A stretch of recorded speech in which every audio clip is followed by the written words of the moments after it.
Okay, I think we can just get started now. So welcome to session 5 of the Logistem Linguistics Club.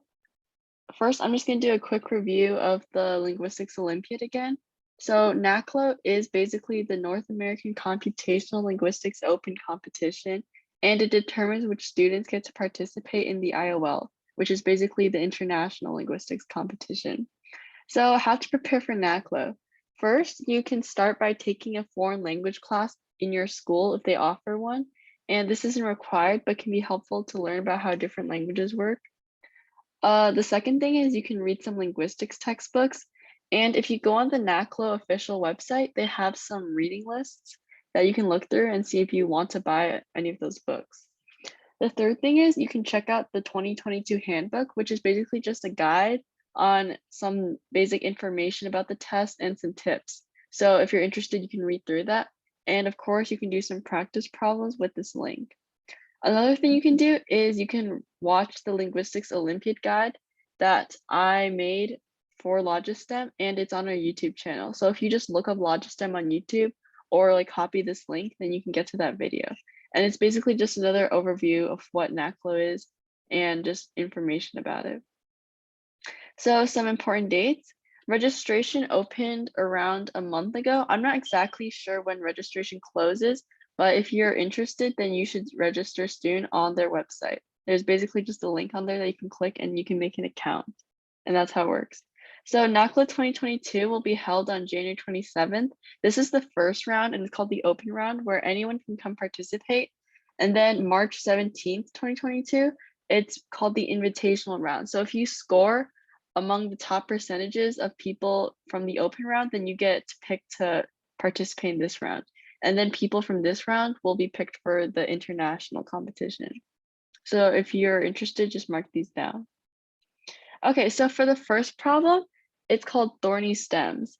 So the problem here is called stemming, and there's an example. Work, working, worked, and worked are all forms of the same verb, which is work, and that's their stem. So it's basically just variations of this verb. And then another thing is guesses and guess, and these are both forms of the same noun guess, and it just stems from there. So for this problem, you'll find a list of pairs of a word and its stem that are both nouns and verbs. And your goal is you have to write down a list of rules, which is as short as possible, but covers all of the example pairs. And you can only list one exception for every rule. So this is the example we have here. The first rule is if a word ends in SS, then replace SS with SS to form the stem. So the stem, for example, it could be work or it could be guess. And then rule 2, if a word ends in S, then replace S with like nothing, just take it off to form the stem.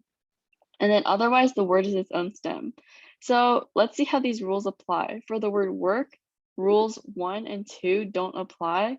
So we're left with rule 3 because a work is basically just itself if you use the word. Then for works, rule 1 doesn't apply because it doesn't have 2 S's at the end, but rule 2 does apply because it ends in S, and then to get work, you just take off the S at the end. So on. That's basically just an example. So there are exceptions. For example, if a word ends in SS, then replace SS with SS. There's no exception here. But for the second rule, there is an exception, which is cries. So if you take off the letter S at the end, it'll form CRIE, which isn't the base word. The base word would be CRY. So it wouldn't work in this case. That's just an example here. So this is the list of nouns and verbs that you'll be doing. You have to figure out how to write maximum 10 rules. So you don't have to use all of these rules. If you manage to find the answer in less than this amount, then that's also fine. But you just basically have to make rules and then find one exception for each, or there's no exception. So I'll copy paste this problem into the chat. So just make sure you copy it down. And then I'll put you in breakout room so you can kind of work on it together if you want.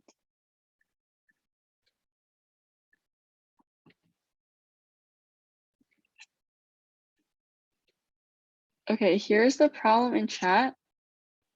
And then I'll just give you like a few seconds to click that link and it'll take you to the PDF version of the problem. So you can also write it on paper wherever you are. and then I'll put you in breakout rooms. And I'll also come into each breakout room and just put the link in the chat as well. Okay, so just join your breakout rooms and then I'll join after to copy paste the link again.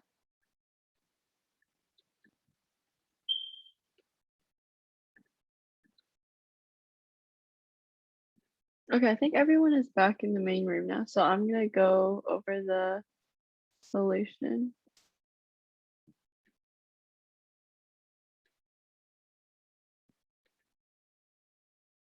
Okay, so I'm just gonna go over each rule and then I'll have you guys give me some exceptions.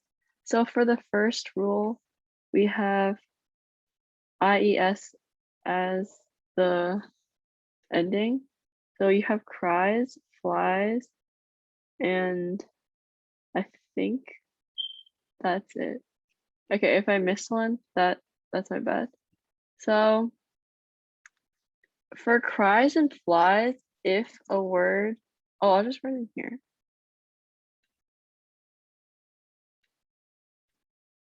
Okay, so if a word ends in IES, then replace IES with, as we can see here, replace it with Y. Because cries becomes cry and flies becomes fly. Okay, so can we think of any exceptions to this? So it can be a noun or a verb. In this case, the words were all verbs, but does anyone have an example they can give? You can send it to me in chat. If not, I can just say the example that I have.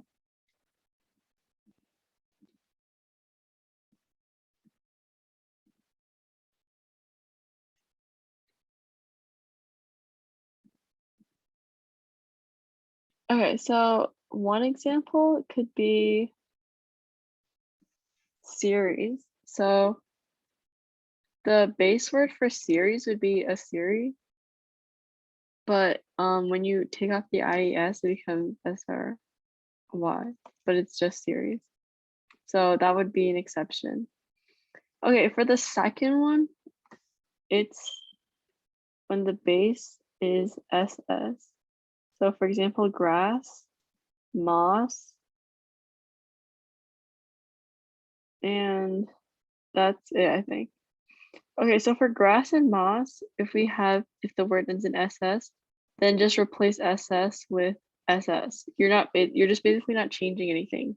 As you can see here, grass becomes grass and moss becomes moss. So our question is, are there any exceptions to this? So there might not be an exception for some of these rules, and in this case, there's no exception. So we can just write that here. So that's our answer for the second rule. The next rule is IVES. So for example, we have wives,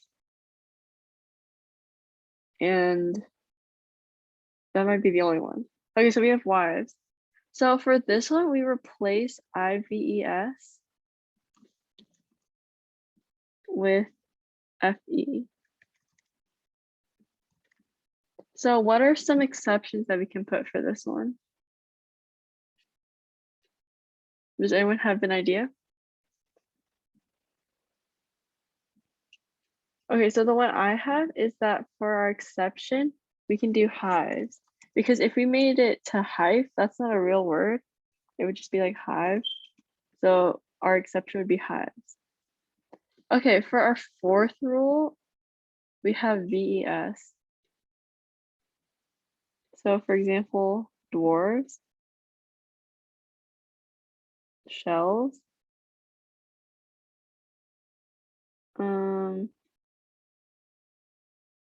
and that might be it.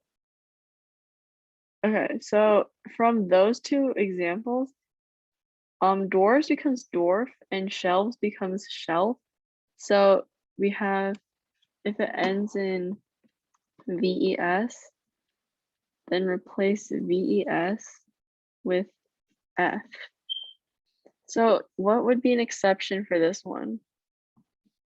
Does anyone have an idea?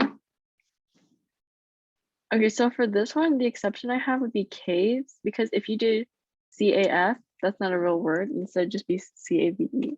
So that's our exception for this one. Okay, the next rule is if the word ends in OES. So an example would be like potatoes for OES and tomatoes. So if the word ends with OES, what we have from those two examples is replace the OES with an O. So what would be an example for that one? If there is an exception, or there could be not an exception.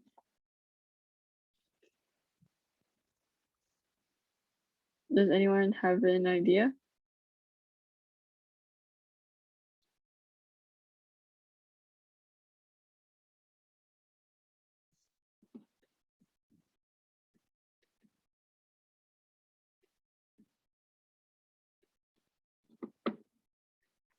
Okay, so the word I have is flows, like this. So flows basically just means like floating ice. And the base one for this one is FLOE, not FLO. So that would be an example for this one. This one's kind of hard because this word's not very common, I think. So if you were stumped, that's fine. Okay, the next one we have is if a word ends in S. So for example, you have backs, books, chiefs, and okay, those are just the examples for now. Presidents, so or roses. So there's a bunch of examples for this one. So if a word ends in S, then you just replace S with nothing because you're just getting rid of the S. So what would an example be for this one? The example I have would be guesses because the base word for guesses is guess, not guess with an E at the end. So that would just be the example for this one. Okay, for the 7th rule, we have ing. So for example, it'd be on this side probably. So sailing, tailing. Those are the two examples here. So for this one, you're also just replacing ing with nothing because there's nothing there. And then what would an example for this one be?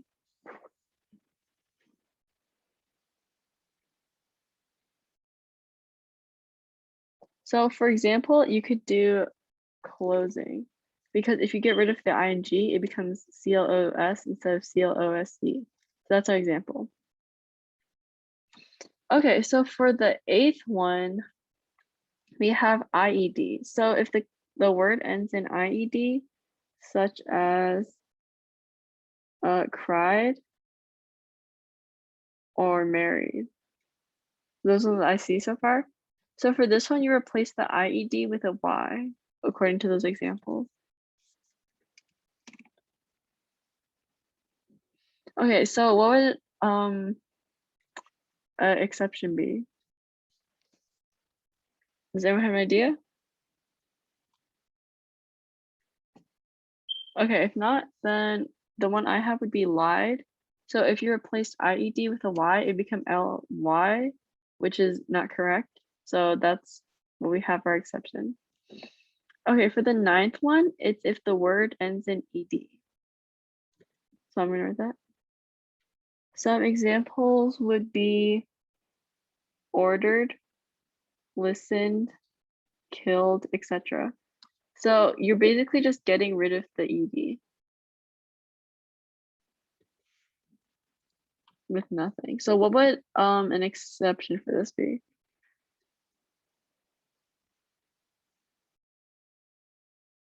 Okay, the exception that I can think of would be posed. So if we got rid of that, the base word is pose. So this would be incorrect. So the exception would be posed. So this is the answer for this one, this problem. Does anyone have any questions?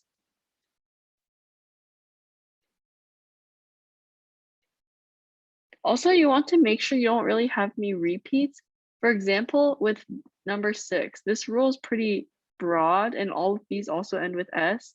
So you also have to like break it up into these smaller ones before doing this general one. Otherwise, it'll get too confusing. Okay, if no one has any questions, we can move on to the next one. And here's a solution. So our next question is called Knock Knock. So Christopher Robin is the most educated friend of Winnie the Pooh, and he can spell a lot of simple words and even some long and delicate words. Unfortunately, he often spells these words incorrectly. So for example, he has helped Owl to write the following two notices on the door of Owl's residence at the Chestnuts. So he wrote these, but it doesn't really make sense in proper English. So that's why this just shows he's not that good at spelling. So Owl is proud of these notices, but he noticed that some of his friends can't exactly understand what they're trying to say. And Owl himself doesn't really know what they say. So to help Christopher Robin with his spelling, Winnie the Pooh and Owl bought him an electronic spelling tutor, and it pronounces various words and asks the user how to spell them. So if the user makes a mistake, the tutor shows the correct spelling and it'll have a comment. The 4 comments are almost right, quite close, a bit confusing, and very confusing. So these are some examples of what feedback Christopher Robin has gotten. For this one, he spelled this long word and he got them almost right for like all of these. Then it was quite close, then a bit confusing, and then very confusing. So our goal is to determine how the tutor chooses the comment. So like, how did it pick whether it's almost right or quite close, or how it's a bit confusing compared to very confusing? So we have these here, and these are variations of the misspelling for typo. So for each spelling, you have to put a check in the column which one you think it is. So that's the problem we have. I'm gonna copy paste the link for this one into the chat. I think this one's pretty straightforward. So I'll give you like 10 to 15, like around less than 10 minutes to do this in the breakout rooms. Wait, no, that's not the right link. Okay, this one's the right link. So just get the link and I'll open all the rooms again.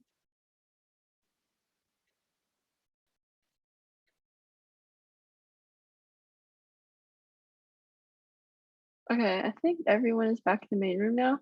So I'm just gonna quickly go over this problem. This one's pretty simple. So you basically have typo and it's misspelled certain like these kinds of ways. And it wants you to pick if it would be considered almost right, quite close, a bit confusing, or very confusing. So first, I'm just gonna cover what it means. So if it was incorrect, it could be because a letter was removed, a letter was inserted, or there was a replacement of a letter with another letter. So the spelling tutor converts like the amount of incorrections there are into like this kind of comment. So if there was 0 like incorrect things, it would be correct. If there was a 1 incorrect thing, it'd be almost right, 2 quite close, and so on like that. So for example, if we look at O, we already know that typo has an O at the end, which means that one would be correct, but the other 3 letters are incorrect, which means it has 3 incorrections. So it would be a bit confusing. So for this one, typo, because all of the letters are in the wrong spot, it would be considered very confusing. For PYTO, Y and O are in the right spot, so there's only 2 off, so it would be quite close. For TYP, there's only 1 letter missing, so it would be almost right because that's 1 incorrection. For this one, there would also only be 1 incorrection because it was just a letter that was replaced. And for this one, because he added 4 unnecessary letters, that would be considered very confusing. So this is how you would answer the problem. Something like this. So this is just like how you would write it in that chart. And that pretty much is it for this problem. So it's very simple and doesn't take that much time to do. Okay, so that kind of wraps up this week's class. So I'm just gonna finish it with a few minutes before. So if you were interested in doing the physics club, you can also join that one, which is right after at 6:30. So again, if you're interested in participating in NACLO, you should register now. before it's too late and the registration closes, because I don't actually know when it closes, but it's been around a month since it's open. So if you're interested, just sign up. And I hope to see you guys for next week's workshop. So bye guys. Thank you for coming.